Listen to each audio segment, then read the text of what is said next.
इमाम आज़म अबू हनीफा रहमतुल्लाह अलैह ने हदीस का ततब्बो किया, हदीस की तलाश की, हदीस को हिफ्ज़ किया, याद किया, मसले लिख के उम्मत तक पहुंचाए हैं। मैं एक हदीस पाक सुनाता हूं ताकि आपको फ़ुक़हा की फ़क़ाहत समझ आए कि फ़क़ीह हदीस से मसले निकालता कैसे है।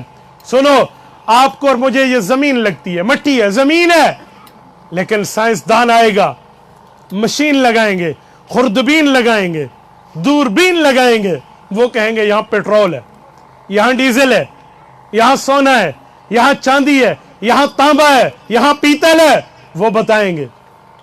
हर बंदे को नजर नहीं आता, माहिर को नजर आता है, एक्सपर्ट माहिर आदमी को पता चलता है।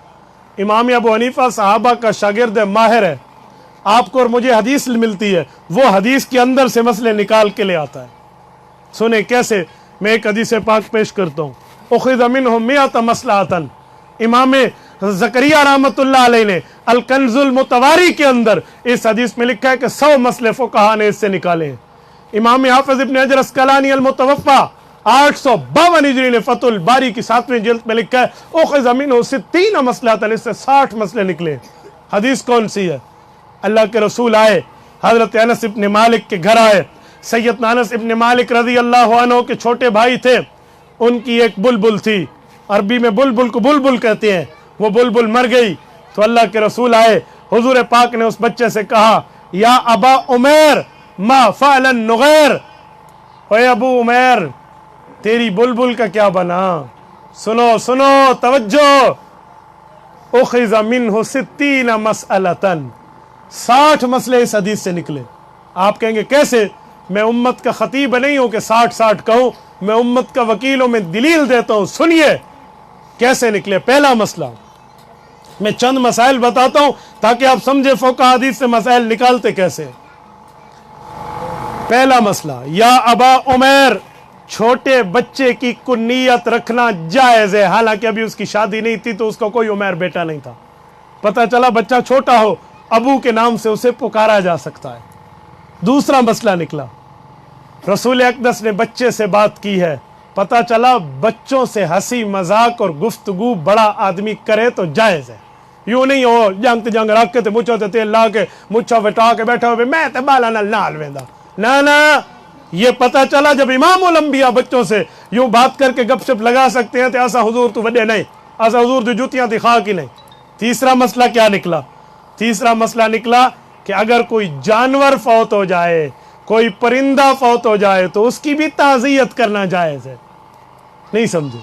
ये नहीं को बंदा फौत थी वे शायद अल्लाह तो को सबर देवे, बंदे ते आधे जानवर ते नहीं आधे, कहती मंझ मर वजे समझो चौथी थी कोई आपड़ी मर गई है, इतनी बड़ी तकलीफ होती है, तो जानवर की वफात पे भी ताज़ियत जायज़ है। ये इस हदीस से निकला कि हुज़ूर पाक उस बच्चे से बात कर रहे हैं, आपकी बुलबुल का क्या बना। चौथा मसला क्या निकला? चौथा मसला निकला कि देखो बड़ा आदमी अगर बच्चों से बात करे तो बच्चों के लहजे में बात करेगा तो यूं बात करना जायज़ है। पांचवा मसला निकला, वमा अल्लमनाहु शिअर वमा यंबग़ी ला, नबी शेर तो नहीं कहता, लेकिन कभी कभी उसकी बात वज़न शेरी बन जाती है, जैसे या अबा उमैर मा फ़अलन नुग़ैर, वज़न शेरी बना तो यूं नबी बात कर सकते हैं। छठा मसला निकला, सुनिए छठा क्या मसला निकलता है कि घर में जाके भी किसी से ताज़ियत कर सकते हैं, गली में ठहर कर भी कर सकते हैं। सातवां मसला निकला, सातवां मसला सुनिए कि घरों में परिंदे पालना जायज़ है। अगर कोई घर में परिंदे पाले बतौर खूबसूरती तो ये जायज़ है, हराम का फतवा नहीं लगाएंगे, वरना हुजूर मना करते कि पाली क्यों अब मौफौत जो थी गई है, हुजूर ने मना नहीं किया।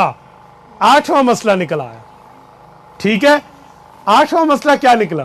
आठवां मसला ये निकला कि मदीना के वालिद अगर बच्चों को खिलौने पर पैसे खर्च करे, उन बच्चों की खेल पर कोई पैसे लगाए तो ये लगाना जायज़ है। नौवां मसला निकला कि मदीना मुनव्वरा के अंदर, सुनिए सुनिए, मदीना मुनव्वरा के अंदर हुज़ूर पाक के दौर में सहाबा अपने बच्चों की खुशी के लिए परिंदे लाया करते थे, खिलाया करते थे।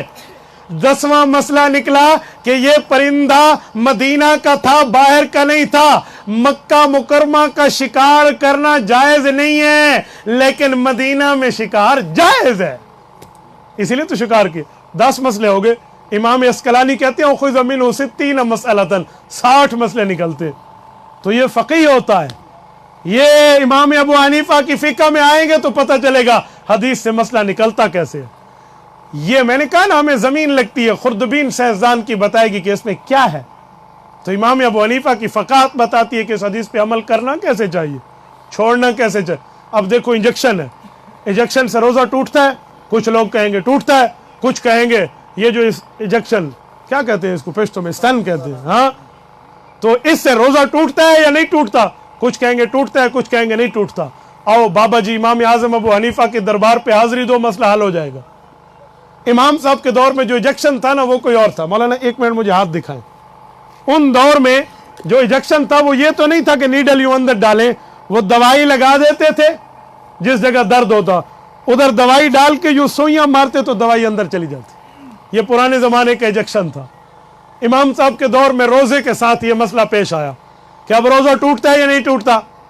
तो इमाम आज़म अबू हनीफा रहमतुल्लाह ने मसला देखा और फतवा दे दिया इंजेक्शन से रोज़ा नहीं टूटता। किसी ने दलील पूछी तो सुनो दलील। इमाम साहब रहमतुल्लाह अलैह ने दलील दी कि मैंने सहाबा कराम अपने उस्तादों से पढ़ा भी है, उनसे सुना भी है। अल्लाह के रसूल सल्लल्लाहु अलैहि वसल्लम के दौर में एक सहाबी रोज़े से थे। रोज़े की हालत में एक बिच्छू ने डंग मारा, काट लिया। वो हुज़ूर पाक के पास आए। अल्लाह के रसूल ने रोज़ा तोड़ने का हुक्म नहीं फरमाया। पता चले बिच्छू डंग मारे, जहर जिस्म में शामिल हो जाए, रोज़ा नहीं टूटता। इंजेक्शन लगे, दवाई जिस्म में शामिल हो जाए, रोज़ा नहीं टूटता। ये इमाम अबू हनीफा की दलील है। लाएं इस जैसी दलील कहाँ होगी।